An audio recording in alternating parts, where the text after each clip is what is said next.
Twisanze kuri iyi si tuyisangaho bagenzi bacu, abavandimwe, ababyeyi n'abandi tubona n'ibindi biremwa by'Imana. Ibyo ngibyo twasanze hariho ijambo twe, bo, uriya, nanjye. Ayo magambo yazanye itandukaniro rikomeye ku rwego rwo hejuru hagati y'abantu, ku buryo hari umuntu wumva ko ari hasi y'abandi, undi akumva ko ari hejuru y'abandi. Byose dore uko byatangiye.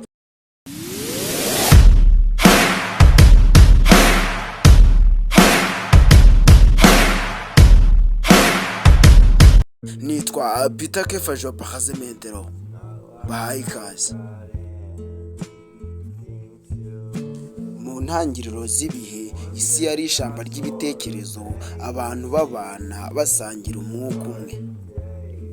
Ariko mu mitima yabo hatangiye kweramo imbuto yo kwitandukanya, aho urukundo rwari rukwiye kumera. Hinjira urwango ruto nk'akanyamunyu, rutangira kwiyongera gahoro gahoro, rugahinduka inkongi itazimwa n'amarira. Jenoside si igikorwa gitunguranye, ni urugendo rurerure rutangira mu bitekerezo, mu magambo yuzuye uburozi, mu myumvire igabanya umuntu, akananirwa guha abandi agaciro no kubona ko hari icyo bamaze. Iyo umuntu abonye undi nk'aho atari umuntu, akamubona nk'igicucu kitagira umutima, iyo niyo ntangiriro y'icuraburindi rishobora kuvamo jenoside. Mu bihugu byinshi by'isi, amateka arabivuga ko igihe abantu bibagiwe ubumuntu, bikoreye amateka yuzuye amaraso. Ayo mateka yuzuye amaraso atuma isi yose ihinduka amarira. Mu gihugu ca Arumeniya mu mwaka w'1915, abaturage batagira ingano bararimbuwe bazira uko bavutse, bazira abo bari bo. Abayoboye ico gihe n'abari bayoboye ico gihe ntibabonye abantu, babonye abanzi, kandi abo bafataga nk'abanzi bavugaga ko bagomba kurimbuka bagashiraho. Urupfu ruba ururimi ruvuga, ubuzima bugahinduka ubusa.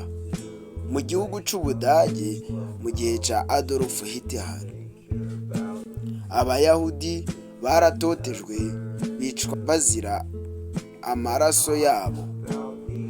Holocaust yabaye isomo rikomeye rigaragaza aho urwango rushobora kugera.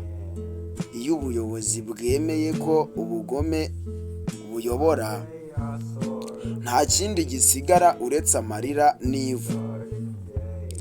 Mu gihugu ca Cambodia mu gihe c'ubutegetsi bwa Pol Pot, abantu barishwe kubera ibitekerezo, ubumenyi bwabo bukaba icaha. Abize babaye abanzi, abatekereza ndetse n'abafite ibitekerezo bizima mu gihugu baba ibitambo.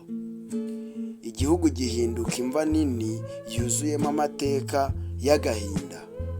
Mu gihugu ca Bosnia mu mujyi wa Srebrenica, abagabo n'abasore barishwe urubozo, isi irebera itabasha gutabara. Jenoside ntiyigeze iba kure y'amaso y'abantu, akenshi ibizwi, ariko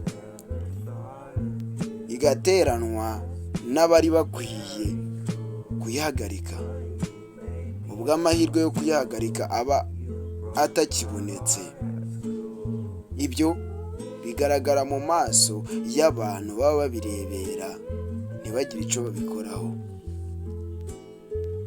dukomere kandi twibuke twiyubaka.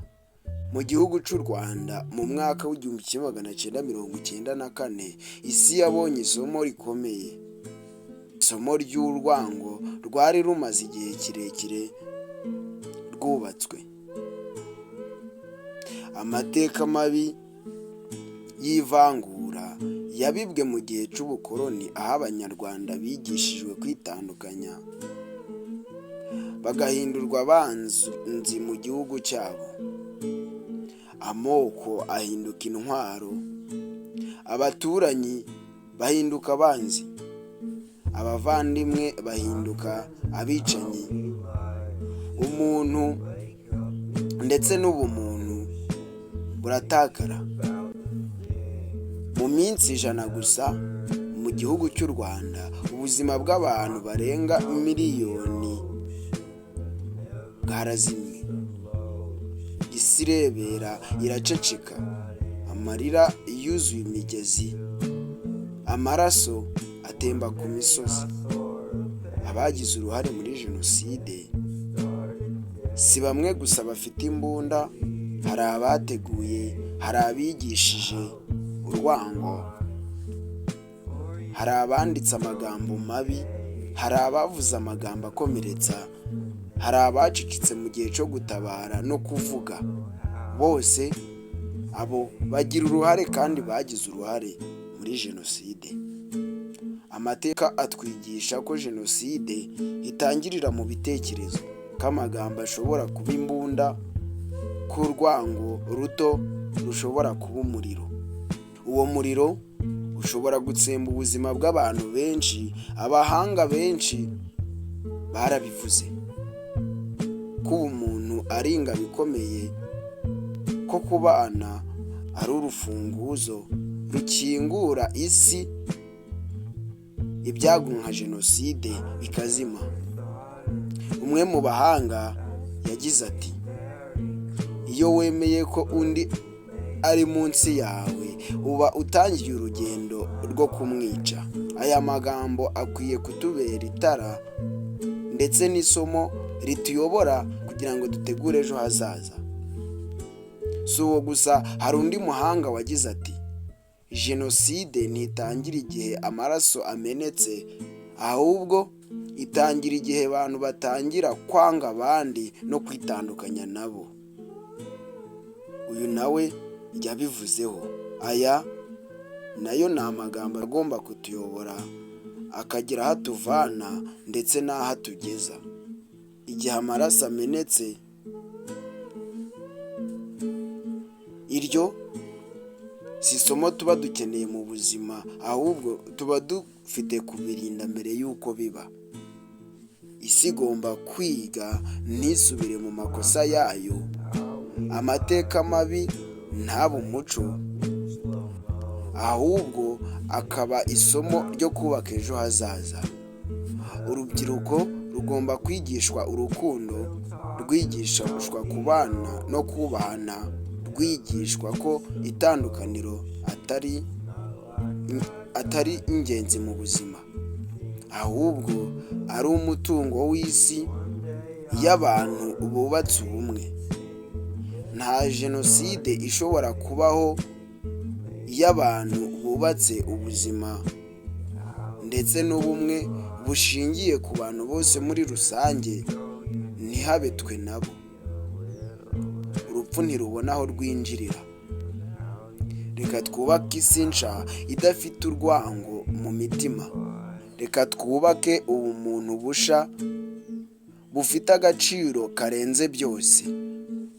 Abazize jenoside ntibazagaruka, ariko amateka yabo aravuga kandi aratwigisha, aratwibutsa, araduhugura ko tutagomba gusubira inyuma. Twibuke ariko twiyubake, twige ariko dukosore. Twibuke amateka ariko duharanire amahoro. Mu isi yuzuye amateka mabi hari icyizere cy'ejo hazaza. Iyo abantu bahisemo urukundo, jenoside iba amateka gusa, ntiba igihawe ijambo, ntiba ikibonye aho yinjirira. Ibyo ni ukuri. Icyo ni cyo cyifuzo cy'umuntu wese, ko isi iba ahantu heza ho kubaho, ko nta mwana uzongera kubura ubuzima azira uwo ari we cyangwa se uko yavutse. Ubutumwa burumvikana mu mitima y'abato ndetse n'abakuru ko jenoside ari igisebo cy'ikiremwamuntu kandi ko kuyirwanya ari inshingano za buri wese. Cyo ni muco twunga ubumwe, twamagana urwango, twubaka isi y'amahoro aho jenoside itazongera kubaho iteka ryose. Nitwa Peter Keva Joa Pakazementero. Nimukomere, twibuke twiyubaka, twimakaza urukundo. Ndabakunda, dukunda.